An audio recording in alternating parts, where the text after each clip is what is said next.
So this is work that's done from the Ministry of Business, Innovation and Employment funding for resilient urban futures.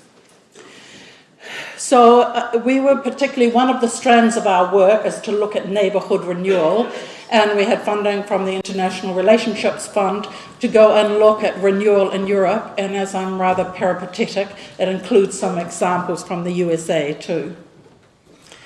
So this is the grand tour. You'll see I've got a penchant for graffiti, and this is the framing of what we were going to look at and why we chose the areas that we did. Cities are complex systems. They have a key role in reducing carbon emissions.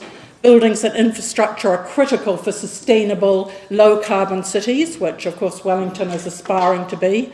And the critical area and way that we look at this is land use is linked to transport, housing, distributed renewable energy, and health and well-being. And we're very interested in urban design and the links between urban and green space and suburban areas, and particularly how we can make neighbourhoods resilient. And because I'm originally a psychologist, I'm really interested not just in innovation, but social inclusion and governance. Now, you might say, why don't we just focus on what happens in New Zealand? And actually, we are starting locally. We're doing a project with Cheryl Davies out at Wainuiamata, He Tupu Manahau. And this, like many marae around New Zealand, it's the centre of the community for Wainuiamata community, which needs renewing. And we linked through with Climate Kick, which is a European initiative, knowledge, innovation and community, to see how we can use this as a pilot for community-owned, affordable, renewable energy and Papakanga housing. So we didn't head south, as the Bird Memorial was pointing, but we headed north, and we had a very good guidebook. This was The Hidden Potential of Sustainable Neighbourhoods by Harrison Fraka. And the Grand Tour is, we were following largely the neighbourhoods that he thought were particularly innovative.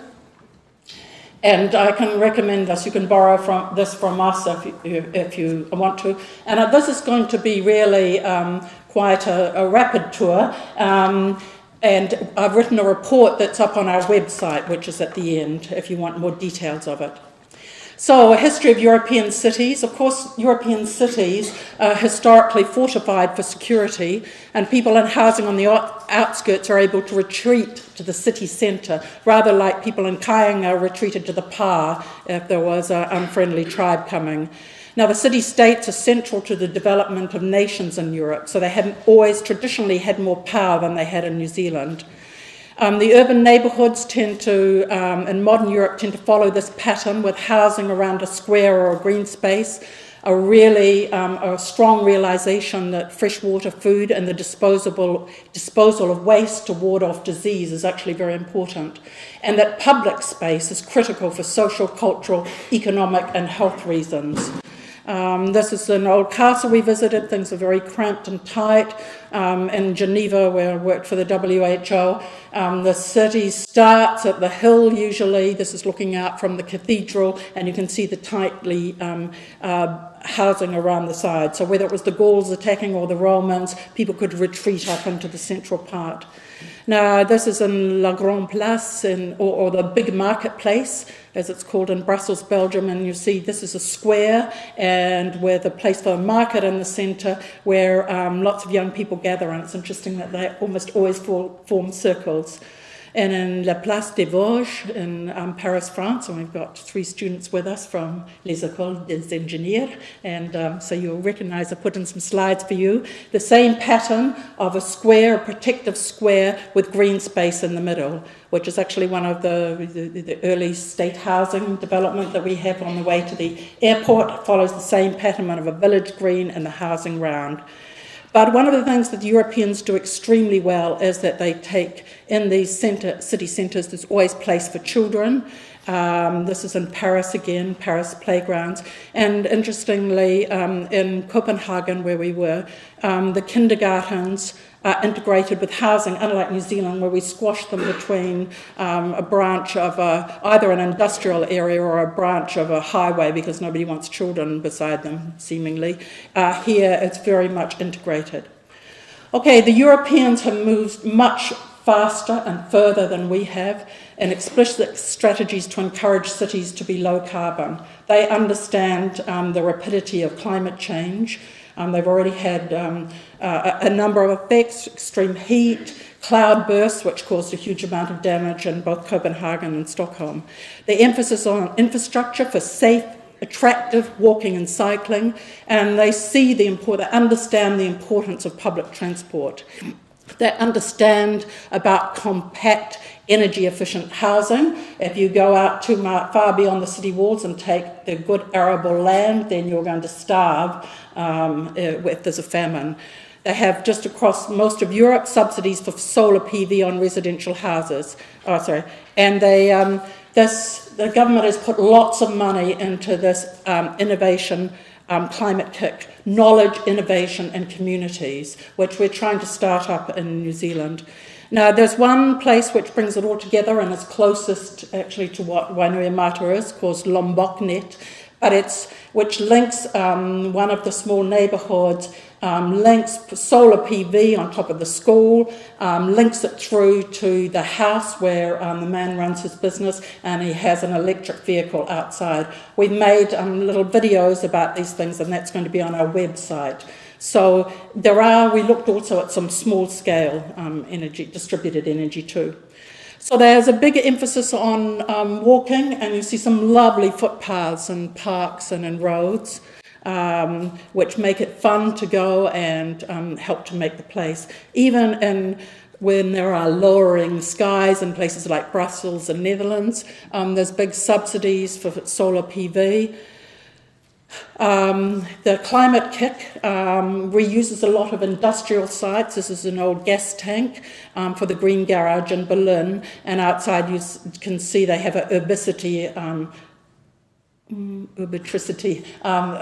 working out one of their projects is how to most effectively recharge electric vehicles. The other kind of projects that they do here, people pitch to go into it, and then they get training with top business people to in fact take it forward, and there's a lot of money that goes into this. This is my co-speaker in a previous trip that we had in Fraunhofer, the big institute in Stuttgart, and you will recognise Karen there. Their business place, their place of work, their organisation is a prototype for good integrated action. One of the most striking things compared to New Zealand, and when you go across to Nikau Cafe, which you're welcome to do afterwards, you'll see they've put there a little frame picture of some of the thousands of tacks that were put on the island-based cycleway to try and puncture the tyres of people cycling there. Now, this could not be as a complete opposite end of the spectrum from the understanding that if we're going to lower carbon emissions in Europe, that there are major investments in safe cycleways, increasing emphasis on shared roads, and they're not just separate, they're linked to public transport hubs and storage and maintenance and service of bikes. There's a lot of businesses that operate around here, and children are transported on bikes. It's just a way of getting around, and they have biking festivals. So this is a huge development they're doing in the centre of Utrecht, and they've got basically 3-tier stackings of bikes, which doesn't always work. Copenhagen, which of course is the world leader, but they've just done this since the 1970s and since the first oil shock. And this is the famous bike highway where they record how many thousands of people go across this cycleway every day. And you can see that it's separated out so that it's very safe, and the lights are phased actually for the cycleways. And in Paris, of course, you have these traditional setback of the roads from the apartment buildings, trees, lovely boulevards, and separate places for the cycleways. This is becoming particularly important in Europe because many more people are using electric bikes, and they're starting to have accidents of electric bikes are going on the same cycleways as people who've got push bikes. Now, this is just a very quick one from Los Angeles. And actually, I took this not because they were stopping all the cars and having a bikeway, but in a great American scene. One of the guy in blue here was a African-American law student, and he'd gone in a different direction, and then he was pounced on by police. And he was saying, so as I was usually doing reporting to see what happened, and so the issue of what are formal and informal rules is very interesting. But in Britain, where I was in University College London, they're practising shared roads. This grey seems particularly apposite for London at the moment. And Boris's bikes, which you see now in all European capitals. But I think in America, this is Bath and San Francisco, they do particularly good to have bike spaces, specific parking spaces on the trains for bikes. There's lots of parents cycle with their children, and so it becomes, and regardless of the weather, there's not a decline in cycling in winter in these cities. This is a touch of anarchy, Freetown Christiania, which was set up in 1981, and this was an old medieval barracks, naval base, which the hippies moved into, and it's been going on and off ever since. But bikes are a big part of this, and even in Paris, bicycle is artwork. It's outside the Boulevard.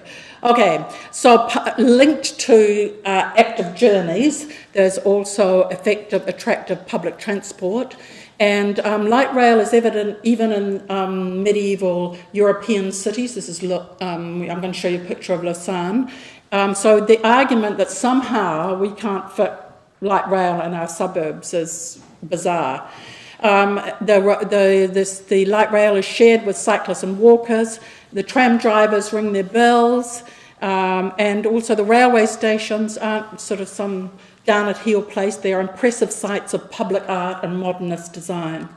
So this is, I thought this was a rather good combination. This is a 19th century French cartoon of showing what the cities were like once you had trains going all through them. And of course they caused lots of homelessness both in Paris and in London. But in Lausanne here you can see the bridge that you walk away at the top and underneath the railway going, and actually it's spectacular. And of course the cathedral is in the high part that people would have retreated to. This is in Bern. This is a UNESCO medieval town. Oh, not medieval, 17th century town, where they have light rail going through. The tram driver rings the bell if a pedestrian's crossing in front of them. This is in Freiburg, Germany. You see the woman's very close to the front of the light rail, but people just walk and everybody seems to cope. This is one of the railway stations, which we were overjoyed to see what interesting art there was in it, and the very best of modernist design in railway stations. Okay, so that's active journeys, public transport, but there's also, roads aren't sacrosanct.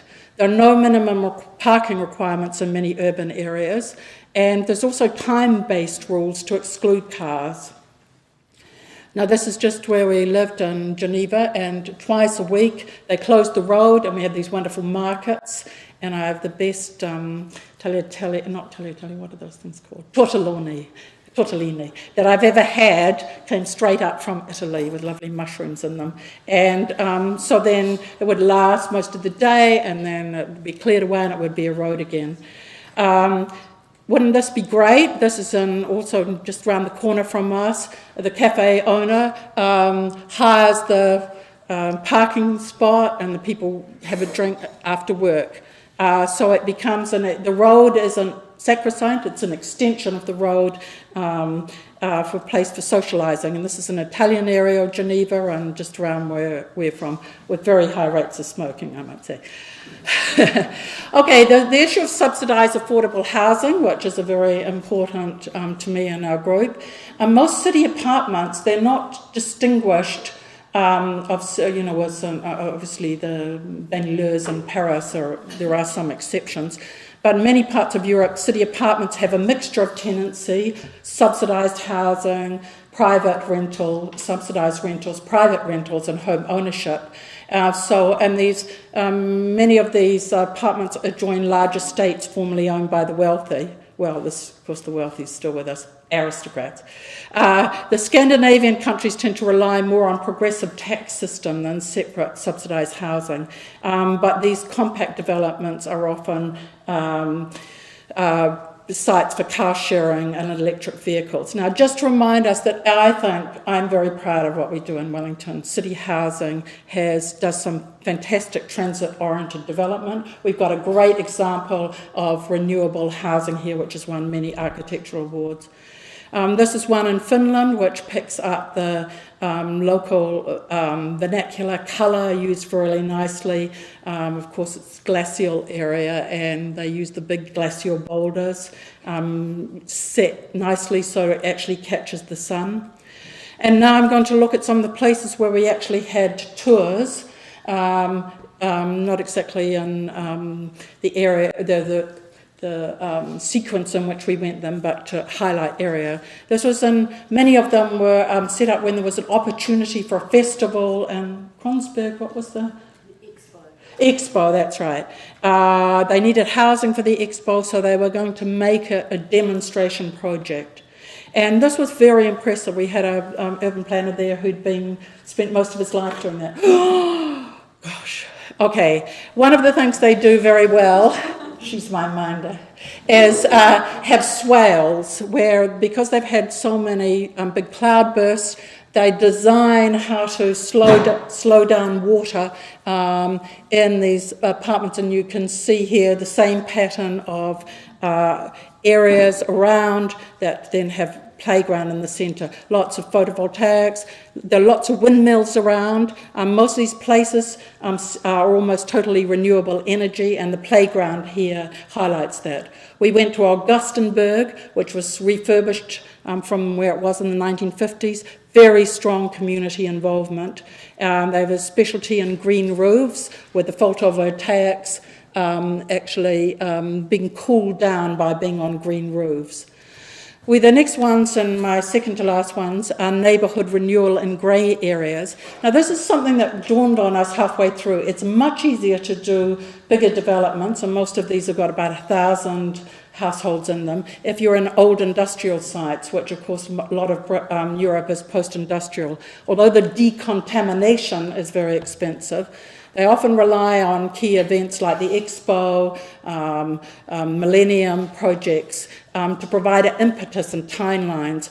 And the other one of the ones I really want to leave you with, is that most are top-down projects with infrastructure paid by the central government.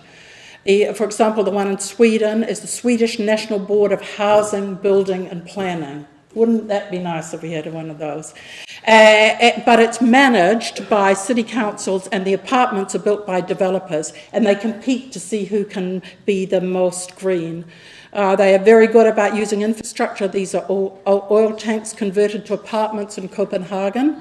This one is a conversion of granary in Copenhagen, and they use the water features of the harbour. The most outstanding example really was Malmo, which in 1995 the Saab factories closed down in 1995, and the shipyards, like most parts of Europe, were closed down. And those of you who've seen Les Miserables, this is like the opening scene of Les Miserables where they built boats. They decided, in fact, what they were going to do is bring Malmo University here, and they had some fascinating courses I'd like to do, narrating the city. And then they built, first of all, 1,000 units. Each of them had lots and lots of different developers. They each had a side of these squares, and we saw some wonderful architecture. This is in what they call this is the turn of the century. How did they actually say it? B001, Malmo, and it was the European Millennium Housing Exposition site. It's achieved 100% renewable. Here's some examples of different kinds. They're very good about catching views of the sea. There's 8,000 dwellings planned there, 20,000 commercial spaces. They're very good at transitioning from defunct industrial sites through to the most wonderful, outstanding examples. This is probably the most famous renewable part that there is. Again, playgrounds in the centre. We had a wonderful young student in Hammarby in Stockholm, Sweden, another contaminated site, which has also been extremely successful. This is again the same pattern you'll see recurring. We went in winter. Sorry, the slides are a bit dark. With a community centre in the middle, lots of public art, the pigs and clover, and a park up behind it. Lots of space for children. We watched this little child go backwards and forwards in the puddle for about 10 minutes. And again, they use swales to make sure that the water is channeled, but it becomes a feature. They also use vacuum waste to energy cycle in Hammarby, which is one of the other areas that they went to, and they're not using any external energy here.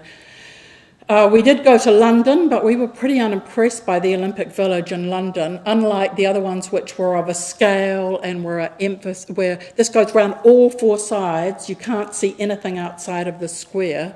And then they talked about their main issue was children were playing in the central part and they were noisy, and they had to get a special social worker to stop the children being noisy. So there you go, Britain. There is an importance of green space, and I actually had to take out some of these slides, but we came across these unexpected green walls. This one's in Paris, and as a focal point you can see the window in the centre of there. It's someone's apartment, and you get a better idea from it from the side. And my final few slides are on not the built environment, but the social and the rules. And this issue about governance and communication. There's a tradition of referenda in Switzerland, which has also been extremely erratic for them. But they're very good about, as you walk along into the riverside into Lake Leman, telling you what's going on.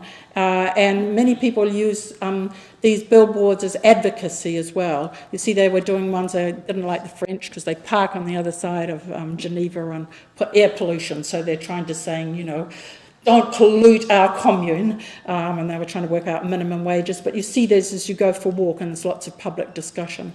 They also say what they spend their money on. So this is money for services for older people. And this is an example of climate change in San Francisco, trying to stop the pipeline. So when you were in Europe, and this is San Francisco, which of course is not the whole of America, very, very active participation and everything. And finally, because I have my daughter who's an artist here, and my final point is about, it's not just the built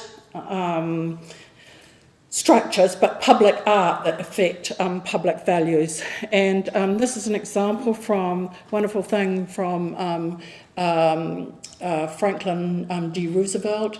This was his mural of War and Peace. Actually follows the whole history of San Francisco. So we're very, they had great artists doing that. And then I put this in because it's so interesting. This is the Washington University, and I'll just summarise the plaque on the right. This is Ingrid Bergman came here to act in an Ibsen in 1949, and it was still segregated, and they wouldn't allow African Americans in. And she was so horrified, she refused to act until they changed it. And they commemorate that now with a seat that you can say, well, at least there's been a modicum of progress. There's one to celebration of social progress. There's a wonderful public sculptures on the side of the Pontiac. This is a quote from Roosevelt. The test of our progress is not whether we add more to the abundance of those who have much. It is whether we provide enough for those who have too little. Now, wouldn't it be nice if we had public art like that? We do have lots of young artists who are doing great murals around the place. People like the federal government of Germany provide fellowships for people to go and do art on climate change. In Copenhagen, you have a reminder that there are people living in these apartment buildings. But of course, there are a lot of people who... I make it just 25 past. 2 minutes. Lots of people who are excluded from these kind of dwellings, but nothing like we're starting to see in New Zealand, which is rather sad. The Roma traditionally have made these encampments, and this is in Lyon in France, in between the juncture of two roads. Quite a lot of people living there. There's the kind of placemaking that you see the homeless doing. I've got a whole series of photos about where people have put their sleeping mag where they're sleeping that night, and this is a homeless cafe along the way. Sometimes people bring parts that are important to them, and I asked this man if he'd mind if I take a photo of himself, 3 rabbits and 2 little dogs. We were there we were travelling in November last year, and we were there at the same time, memorably, as the my slide's gone over there, of the refugees, and I've taken, actually, for some reasons, deleted a picture of, we travelled in a train across from Denmark into Sweden, and the police came on at one stage as to whether people were going to be considered refugees or not. In any case, when they got to Malmö, there are these signs, welcome to Malmö, and the Malmö railway station. It's not a new problem. This is the Henri Cartier-Bresson, famous French photographer, of homelessness. Of course, it'd be difficult these days because most spots where you might have a kip in Paris have got rather unfriendly built environment. But of course, there's other environment. This comes from Berlin, where we spent time, and with the brass plaques of people who have really been excluded and were victims of the Holocaust. We were very conscious that we were there just when there was the Paris nightclub bombing. So it was a very extraordinary time of both glorious things in Europe and also a sense that things were changing very rapidly. And the graffiti is quite graphic about that, and an awareness that not everybody feels that they benefit from the good times, which seem to be coming to an end. So my take-home message is cities are important sites for integrated policies. We seem to find cities a bit annoying in New Zealand. Either they don't do what the central government asks them to, or they go too slowly, or they've got to coordinate with regional governments and whatever. But in Europe, the covenants of mayors and stuff, the cities are absolutely where it's at. It's a recognition they're reducing carbon emissions along with health and well-being for key co-benefits. Air quality is used to mobilise concern about climate change, so there's some very interesting framing issues there. Of course, Paris recently had that very high exceedances, and people were really, people outside in cafes were coughing. Now in Europe, they see economic shocks, which I fear are coming again, are seen as a major opportunity for increasing sustainability and resilience. So they look ahead and say, okay, what can we do about suburbs like Wainuiomata? What can we do about old industrial sites? And the central governments have strong strategic and financial supporters of city initiatives, and they learn from demonstration projects like Lomboknet. So that's my presentation. I'd like to acknowledge the Resilient Urban Futures Program grant that we have from MB and the International Relationship Funding Agreement we have. Those are our websites, and on the Resilient Urban Futures website, we're going to have some little videos that give more detail of this, and also the report that I wrote documenting the trip where we took community workers and people who are involved in projects.